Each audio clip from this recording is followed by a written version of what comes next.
Proverbs, phrases and idioms part 2, presenting proverbs, phrases and idioms part 2 in both Hindi English language. ये video आप ज़रूर देखें और इससे देखने से कुछ नया जानने को मिलेगा, सीखने को मिलेगा और बार बार देखने से आपको ये चीज़ें याद भी हो जाती हैं, दिमाग में बैठ जाती हैं, जिनको कि आप रोज़मर्रा की बातचीत में इस्तेमाल भी कर सकते हैं।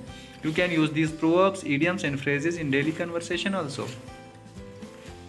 इंग्लिश में जैसे कहा जाता है डायमंड कट्स डायमंड, हिंदी में इसी बात को कहा जाता है लोहा लोहे को काटता है। इसका अर्थ होता है only the strong can defeat the strong, केवल ताकतवर ही ताकतवर को हरा सकता है, जो जैसा होगा उससे मुकाबला करने के लिए वैसा ही होना चाहिए।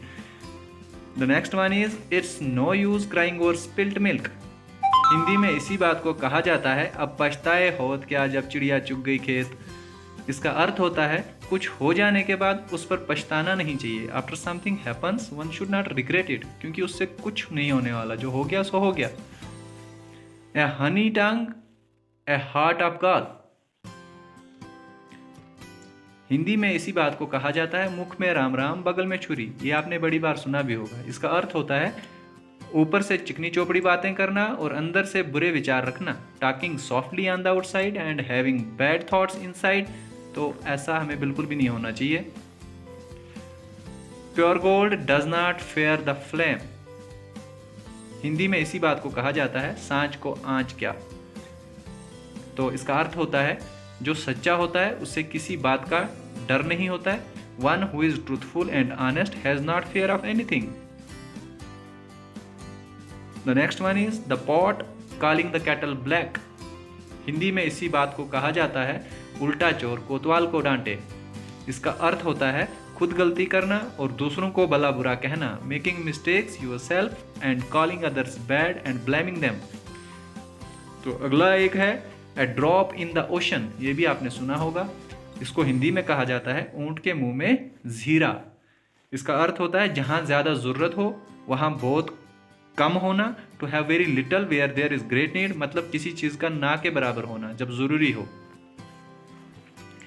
ऐसे इंग्लिश में कहा जाता है ए 9 days वंडर, हिंदी में इसी बात को कहा जाता है 4 दिन की चांदनी फिर अंधेरी रात। ये भी आपने बड़ी बार सुना होगा। इसका अर्थ होता है जीवन का सत्य है कैसा भी सुख हो छोटा या बड़ा एक ना एक दिन जरूर समाप्त हो जाता है। The truth of life is that no matter how big और small the happiness is, it definitely ends one day.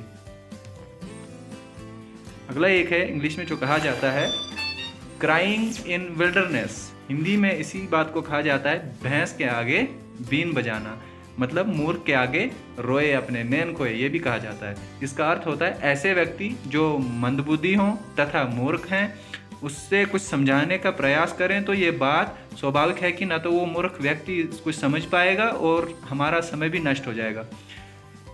एक और इंग्लिश में कहा जाता है when in Rome do as Romans do, इसी बात को हिंदी में कहा जाता है जैसा देश वैसा भेष। इसका अर्थ होता है when you are in an unfamiliar situation you should follow the lead of those who know the ropes, जब आप किसी अपरिचित स्थिति में हों तो आपको उन लोगों के नेतृत्व का अनुसरण करना चाहिए जो उसकी बारीकियों को जानते हों। Next one is grass on the other side always looks greener, Hindi में इसी बात को कहा जाता है दूर के डोल सुहाने लगते हैं। ये तो आपने भी सुना होगा। इसका अर्थ होता है दूर से चीज़ें अच्छी लगती हैं, जो दूसरों के पास होता है वो अधिक महत्व का लगता है। Nothing is perfect and even things that look amazing outside have issues, the things we don't have seem better than the things we have.